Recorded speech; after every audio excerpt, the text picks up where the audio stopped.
Hey, welcome everybody. Got Buck Rasmussen here with us today. We're going to talk a little bit about leadership. We're at the 2025 IRE Conference, so thanks for joining us. Buck, tell us a little bit about yourself. Well, I've been in the roofing industry since 2011, on and off, and believe it or not, my first IRE. So I'm super pumped up to be here, run into people like you that I don't see much in Omaha, but now I get to see you here, which Halfway is across awesome. the country. Yeah, but for me, it's awesome because I work for Owens Corning, I work for Certainty, now I work for Da Vinci Roofscapes. You've been around the block. I've been around the block, and I'm a motivational speaker. And so sometimes people ask me, how does the motivational speaking thing tie into the roofing thing? Well, I'm in sales, and sales is competitive. You need motivation to do it. I grew up in sports, which is where I learned a ton of my different lessons. Right. So to me, it all kind of, it all ties in together. You got to be able to control the things that you can control, which is your attitude, your effort, your work ethic. And the one thing that I love about the roofing industry, you can kind of create yourself from the ground up. It reminds me of my journey in sports where started from nothing. My family, I mean, we didn't have much, single mom, 6 kids.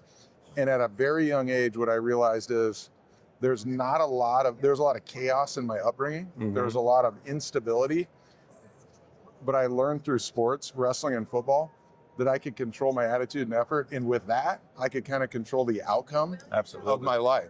And I became obsessed with that. So then I used that with my sports journey, and I had all sorts of obstacles, adversity, constantly injured, massive car accident that derailed my plans, an academic issue that derailed my plans. But I was always able to come back through the work ethic and the attitude, being positive and everything. When sports got over and I got into sales, I'm like, wow, this translates completely into that. So to bring it all the way into the roofing industry, what I love about it is I see people that started from scratch, pulled themselves up, by the bootstraps, just by their work and outsmarting, the competition, working when they don't want to, overcoming when things are bad, learning and growing. And so I just draw all these parallels. Wow. Sports, sales, all of it. So that's a powerful story. I know one of the desires of your heart is to be a public speaker, and you are doing some speaking now. Yeah. What is your primary message that you want to get across to people as you talk to them about, after you tell them your story? What is your messaging? I want to start with a pet peeve of mine. Okay. My biggest pet peeve is when people are very nonchalant about their life. Oh, yeah. Not that you have to have it figured out right away, but you'll run into somebody, hey, how's work? How's life? It sucks. I hate it. You run into them a year later. How's work? How's life? It sucks. I hate it. It's like, what have you done to change that? Exactly. Don't be nonchalant about your life. This is the one shot you got. Not a dress rehearsal. This is it. Create a vision for what you want your life to look like 1 year from today, 5 years from today, 10 years from today. Once you've got that vision in your mind, take however long it takes to create that vision, but then start setting goals that are actionable, that align with that vision. Then create a personal standard that you can live today. What can I control today? Then set about doing those things today. Get better at the things that you can control today. You're one day closer to becoming the person that you always said you wanted to become. And that's all you can do. It's all you can control. One day closer. One day at a time. That's the message. That's how you eat an elephant. One bite at a time. One day at a time. One sales experience at a time. It's a great message to have. It's awesome that you're able to, incorporate sales with roofing into your speaking. And, basically you're selling people's ability to believe in themselves, their faith, confidence, and belief in their own product, their own service, their own idea. The challenge with some of us is getting that idea from our head into our hands. Yeah. How do we share with us a little bit? How do we get it from an idea to an actual product, whatever? Something that I can feel, touch, taste, smell out of my head and into my hand. Well, first of all, I think we all know what we want to do in life. It's the thing that generally speaking, you keep coming back to it in your mind. Now, sometimes we'll get distracted by things that are going, things will start going good for a little bit in your life, and you're like, okay, I'm going to tolerate my job or my relationship with the things that I consume, but then things kind of go sideways and you start in your mind thinking, man, I wish I was on a different path. I wish I was on a different job. I wish I was out of this toxic situation. Your heart and your mind and God, or however your belief system tells you, it's telling you, you know what you want to do. Right. Don't let irrelevant things distract you from what you really want to do. If you want to do it and you know you do, write it down. Write it down. That's what really makes Number one, write it down. It holds you accountable because it's just right there in front of you.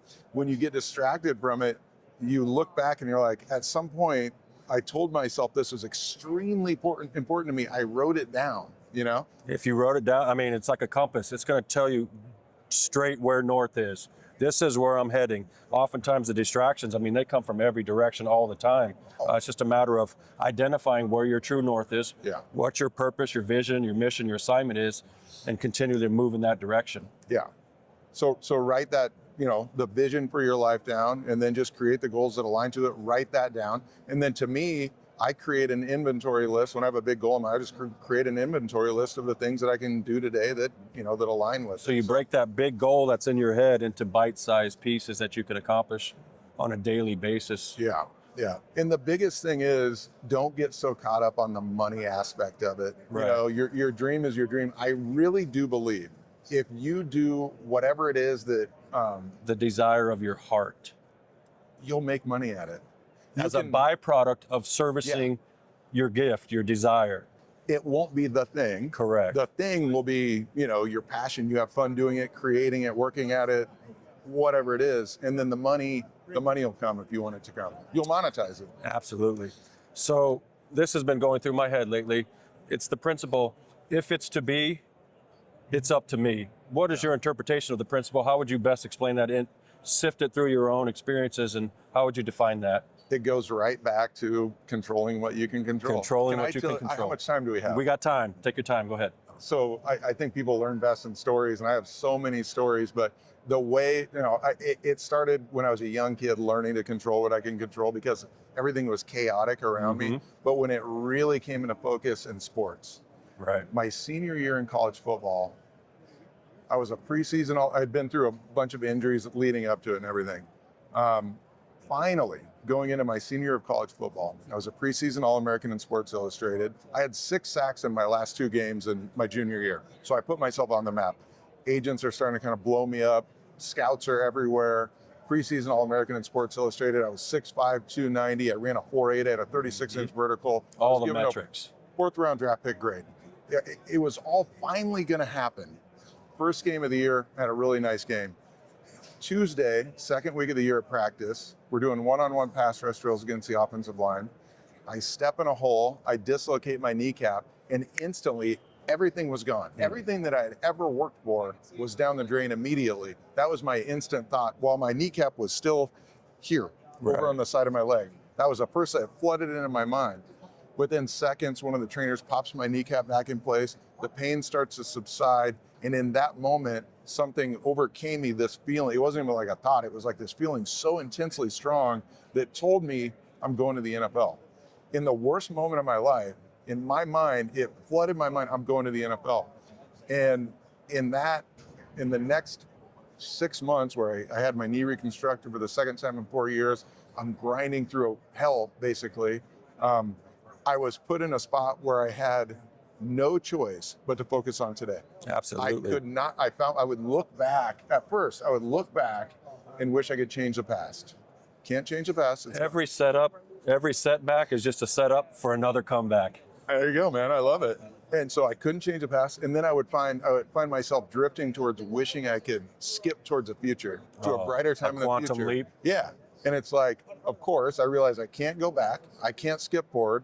I'm stuck right here today. And that was what really drove home the lesson and the message. It ain't sexy, but I can only control today. And if it's to be, it's up to me. Oh yeah, there you go. Hey, Buck, thanks for joining us. I love it. Good spending time with you. Yeah. Hey, make sure you like, share, and subscribe. We'll see you next time.